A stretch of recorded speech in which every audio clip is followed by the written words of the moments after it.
হ্যাঁ, আজকে আমরা যে টপিকটা নিয়ে আলোচনা করব দ্যাট ইজ ওবেসিটি। ওবেসিটি এখন এমন একটা প্রবলেম যেটা আপনি সবার মধ্যে, ফিমেল মেল সবার মধ্যে দেখা যাচ্ছে। সেটা কিছু হরমোনাল রিজনের জন্য হতে পারে বা আপনার লাইফস্টাইল ডিসঅর্ডার। বেসিক্যালি আমরা এটাকে এখন লাইফস্টাইল ডিসঅর্ডার বলছি। ওবেসিটিটা ফাইট করার জন্য যেটা আপনার মেন প্রয়োজন সেটা হলো ফিজিক্যাল অ্যাক্টিভিটি এবং একটা proper diet. But due to the hectic schedule in the life right now সবারই এক্সারসাইজ করার টাইম এবং একটা প্রপার ডায়েট প্ল্যান ক্যারি করার টাইম সবার কাছে নেই। এই সমস্ত কথা চিন্তা করেই আমরা নিউলিপ ক্লিনিকে ফার্স্ট টাইম ইন্ট্রোডিউস করলাম non surgical fat reduction that is full sculpting বা ট্রায়াল অ্যাপোলাইসিস। এখানে আমরা আপনাকে রিকোয়েস্ট করছি once in a week within 15 days আপনি যদি একবার করে আমাদেরকে 1 ঘন্টা করে সময় দিতে পারেন, তাহলে আপনি ওবেসিটি এবং ওবেসিটি রিলেটেড যে ডিসঅর্ডার আছে like fatty liver, hypertension, cholesterol, আরো যে প্রবলেমস গুলো আছে সেই প্রবলেমগুলো থেকে আপনি কমপ্লিটলি রিলিফ পাবেন। And this is completely safe এবং আপনি একটা সেফ ওয়েতে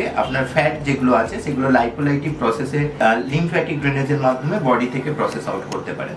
তো যারা ওবেসিটি রিলেটেড এনকোয়ারি করতে চাইছেন তাদেরকে বলবো আমাদের ইউটিউব লিঙ্ক ফলো করুন এবং আমাদের www.newlipclinic.in ওয়েবসাইট ফলো করুন। আমাদের হোয়াটসঅ্যাপ 6291482644, এখানে আপনারা হোয়াটসঅ্যাপ করতে পারেন। আমরা আছি আপনাকে ওবেসিটি এবং ওবেসিটি রিলেটেড যে কমপ্লিকেশন আছে সেই কমপ্লিকেশনসগুলোকে উইদাউট সার্জারি সম্পূর্ণরূপে আপনাকে সেখান থেকে রিলিফ দিতে। Thank you.